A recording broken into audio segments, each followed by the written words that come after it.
जय हिंद to all my respected aspirants. मैं करुण आप सभी का करुण क्लासेस के माध्यम से स्वागत करता हूं। देखिए, हमारी एक पॉलिटी की सीरीज भी चल रही है। ऑलरेडी मैंने उससे रिलेटेड 5 लेक्चर्स अपलोड कर दिए हैं और उसी के साथ साथ मैं कोशिश कर रहा हूं कि हिस्ट्री की भी एक सीरीज चलाई जाए। तो आज जो हिस्ट्री है उसका पहला सीरीज आपके समक्ष में लेके आ रहा हूं और इसमें जो भी प्रीवियस ईयर क्वेश्चंस आए हुए हैं उसी पे हम चर्चा करेंगे और इसको भी हम 360 डिग्री एंगल का एक व्यू लेके इसको सॉल्व करेंगे, राइट? तो आइए शुरू करते हैं। और ज्यादातर मोस्टली ये क्वेश्चंस आपके सिविल सर्विसेज में पूछे गए हैं। विद ईयर आपको ये क्वेश्चंस मिलेंगे, राइट? तो यहाँ पे सबसे पहला क्वेश्चन है, the name of which Ashoka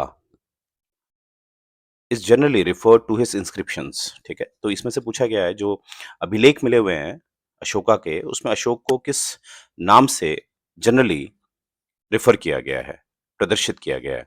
तो यहाँ पर जो आपको अधिक से अधिक नाम दिखाई दे रहे हैं, चक्रवर्ती, धर्मदेव, धर्मकीर्ति, प्रियदर्शी। तो देखिए 1915 में कर्नाटक राज्य में खोज होती है, तो वहां जो एक अभिलेख पाया जाता है, जो इंस्क्रिप्शन मिलता है अभिलेख, उसमें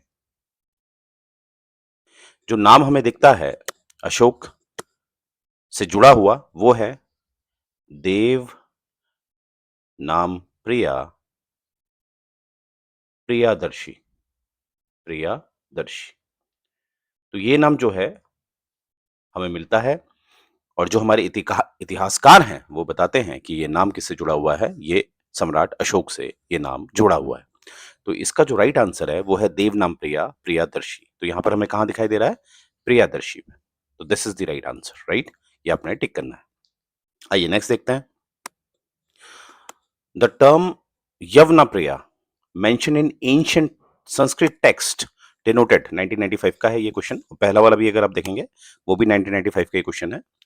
तो आइए इस पे देखते हैं, द टर्म यवना प्रिया किससे रिलेट करता है। देखिए, एक इंडो ग्रीक हुआ करते थे, इंडो ग्रीक, और उनको उस समय कहा जाता था यवनास, यवनास। और यवनास जो ये इंडो ग्रीक लोग हुआ करते थे, इनका जो फेवरेट एक प्रोडक्ट था जिसको हम कहते थे पेपर। पेपर इनको काफी पसंद आता था और इसी पेपर को ये लोग क्या कहते थे?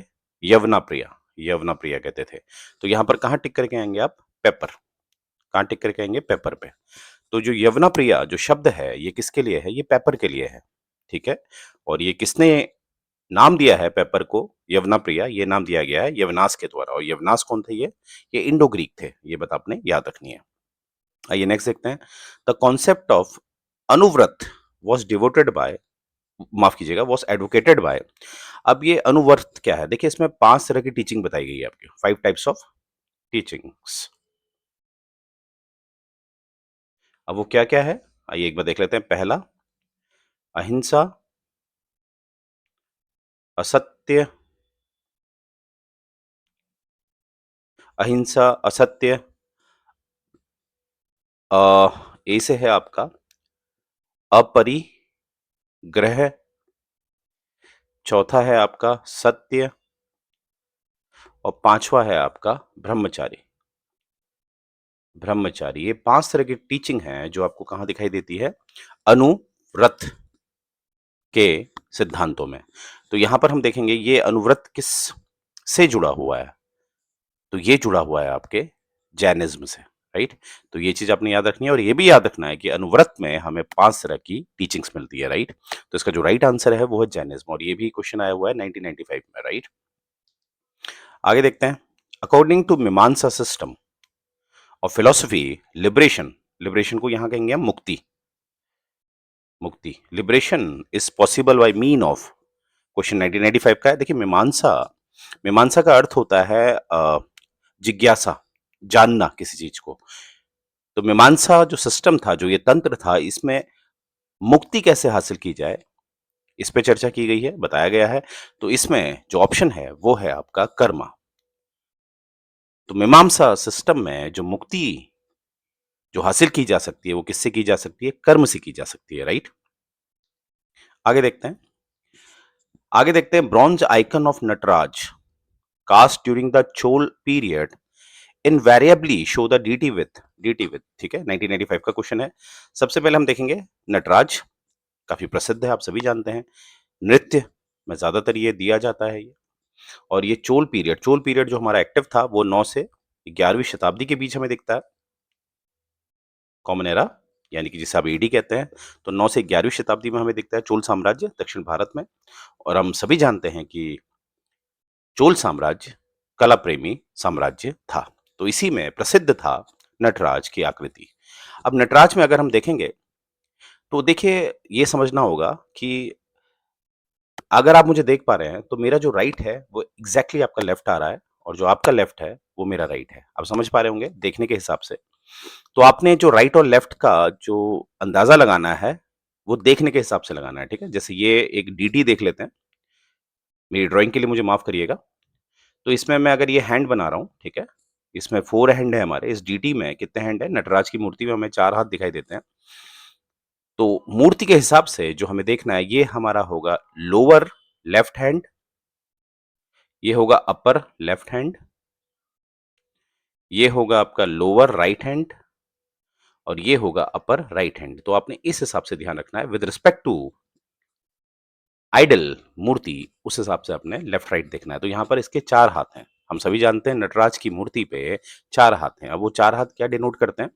अगर मैं बात करूं लोअर लोअर राइट हैंड की, तो यहां पर है अभय मुद्रा। अभय मुद्रा, अभय मुद्रा यानी कि जो बात फॉरगिवनेस की करता है, राइट, डिनोट करता है ये फॉरगिवनेस को। और जो अपर राइट हैंड है, अपर राइट हैंड, वो डिनोट करता है डमरू का।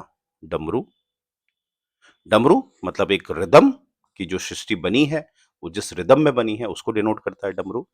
और जो अपर लेफ्ट हैंड है, अपर लेफ्ट हैंड, ये डिनोट करता है आपका एक तरह की शक्ति का,